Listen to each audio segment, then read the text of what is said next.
Si Janet Yellen décide de réintroduire le programme d'assouplissement quantitatif, le dollar reculera et le yen regagnera son statut de valeur refuge. Vatsal Srivastava, Blackwater Consulting.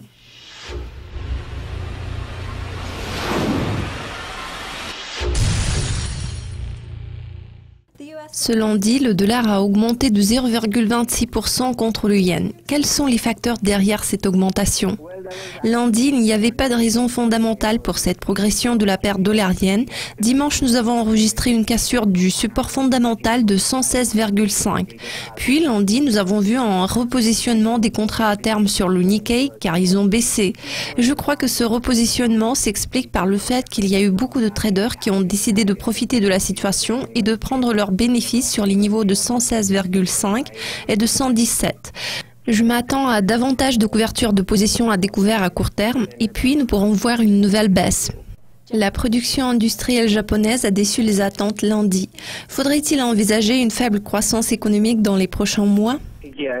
Oui, cela semble être la tendance clé en ce moment et le marché est en attente d'une nouvelle vague d'assouplissement quantitatif le 29 janvier. En outre, les prix du pétrole ont chuté en dessous de $30 le baril pour la première fois depuis 2005, ce qui aura également un impact prononcé sur l'inflation. Il est à noter qu'à l'heure actuelle, plusieurs analystes s'attendent à ce que la Banque du Japon revoie à la baisse ses objectifs d'inflation. Les perspectives économiques du pays sont loin d'être roses. Pour l'instant, beaucoup de difficultés se profilent à l'horizon du Japon.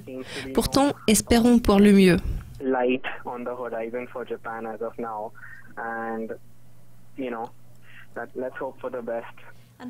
Quels sont les facteurs qui vont façonner les perspectives de la paire dollar-yen dans les 12 prochains mois? À l'heure actuelle, il est très difficile de faire des prévisions pour le yen car il y a 3 facteurs en jeu, dont le plus important est le prix du pétrole. Si le prix du pétrole baisse davantage, ça pourra soutenir la paire dollar-yen car plus de mesures d'assouplissement monétaire seront nécessaires. Maintenant, la plupart des stratèges et d'analyse s'attendent à l'expansion du programme d'assouplissement quantitatif par la Banque du Japon le 28 janvier. Ça va être la dernière vague d'assouplissement. À cet égard, les prix du pétrole seront sans aucun doute un élément très important pour cette paire de devises en allant de l'avant. Le deuxième facteur est la façon dont le resserrement monétaire va se développer aux États-Unis parce que les données économiques se sont affaiblies et rien n'est encore vraiment sûr. Si Janet Yellen décide de réintroduire le programme d'assouplissement quantitatif, le dollar reculera et le yen regagnera sûrement son statut de valeur refuge. Nous verrons probablement une tendance à la baisse progressive de la paire dollar-yen vers le niveau de 110. Toutefois, à l'heure actuelle, ce n'est pas notre scénario de base. Nous espérons que les choses se passent bien au niveau de la politique monétaire des États-Unis. Dans l'intervalle d'un an, je pense que la paire dollar-yen restera aux environs de 118-120. Enfin, le troisième facteur sont les données japonaises qui semblent être très faibles.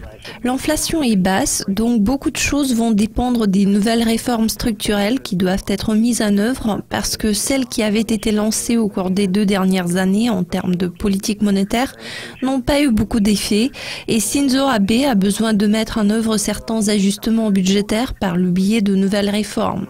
Past 2 years that monetary policy has just so much effect and Abe really needs to push some fiscal and more reform on the ground. Vatsal, je vous remercie de votre participation. C'est tout pour le moment, mais restez connectés à notre site web pour plus d'actualités financières et d'interviews exclusives. À la prochaine.